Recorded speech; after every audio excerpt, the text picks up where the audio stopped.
In a concrete corridor, a blast wave can sweep through a space and leave you outwardly unblemished. You might not have a single scratch or broken bone, yet the kinetic energy passing through that room can cause catastrophic internal failure.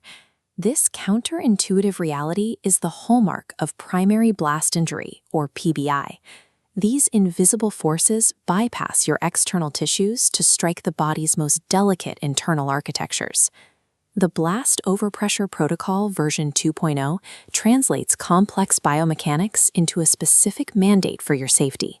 It dictates exactly how you must layer your personal protective equipment to survive these invisible physics. To get started, lay out your required gear in front of you. You will need your earplugs, your earmuffs, a combat helmet, and your torso armor vest.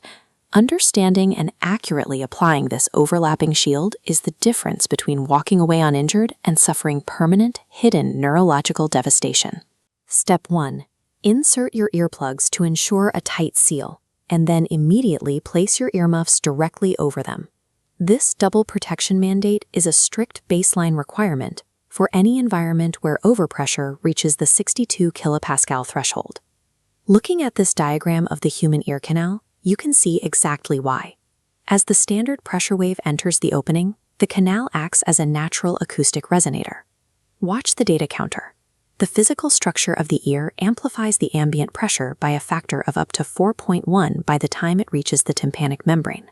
This exponential amplification means the pressure striking your eardrum is far higher than what standard ambient sensors record, making the ear the most sensitive organ in the human body to blast overpressure. Next, place your combat helmet on your head.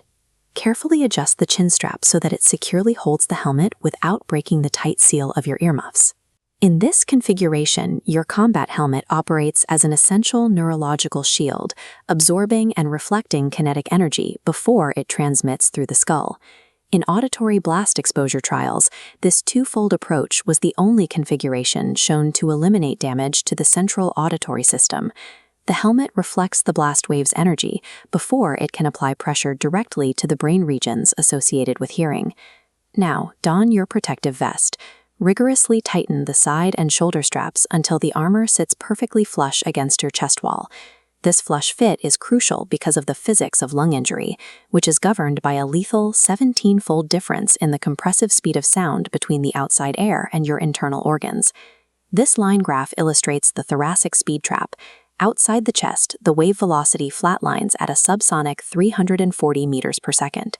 But as it crosses the thoracic wall into the air and tissue composite of the lung, the speed hits a sudden drop to just 20 meters per second, creating a destructive piston-like compression. In an open field, that wave would pass by. But as this simulation shows, when a blast wave expands inside a confined concrete room, it rapidly reflects off the hard walls and ceiling, before intensely colliding back together in the center. This bouncing effect generates a cumulative reflected impulse. The energy compounds and overwhelms the body, meaning standard fragment and debris protection offers no safety from the pressure. Your tight-fitting torso armor acts as a waveform modifier. It is engineered to dampen the chest's reaction and keep your chest wall acceleration below the 1850 meters per second squared threshold, which is where alveolar injury begins. By filtering out the most injurious high-pressure components, your torso armor prevents the body from absorbing the brunt of this enclosed space energy, disrupting the wave's path before it can trigger internal shock formation. If your loadout includes a face visor, lock it into place now. Do this without ever removing or adjusting the seal on your ear protection. This side-by-side comparison addresses a common misunderstanding regarding face visors.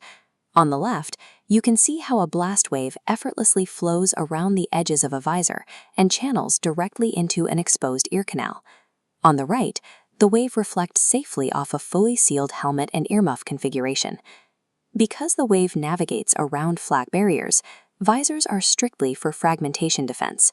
They offer negligible protection against primary blast injuries to the central nervous system. Keep your gear entirely locked on, pre-positioned, and passive. Within lung tissue, injurious shocks form in under 0.5 milliseconds, completely bypassing all human reflexes. Additionally, you must account for the declination function. The body's physical tolerance for injury drops drastically if you are exposed to repeated blasts within a short 1 to 30-minute window. Because your reflexes cannot brace for a sub-millisecond shockwave, and because cumulative sequential blasts constantly lower your survival thresholds, your protective layering must remain active and untouched at all times. With your gear applied correctly, this diagram shows how you are fully equipped to Protocol version 2.0 standards. You have established your overlapping defenses: sealed ears, a shielded brain, and a dampened chest. Without these defenses, personnel exposed to overpressure suffer long-term invisible consequences. These include impaired memory, diminished attention spans, and reduced cognitive processing speeds. These symptoms result from physical brain abnormalities caused by the internal transmission of the blast wave, rather than psychological reactions to stress. Properly executing the Overpressure Protocol balances immediate mission readiness with long-term cognitive health, extending protection to the cognitive faculties of the person wearing the gear. Before entering any high-risk zone, double-check your acoustic seals, trust the physics of your layered armor, and remain vigilant.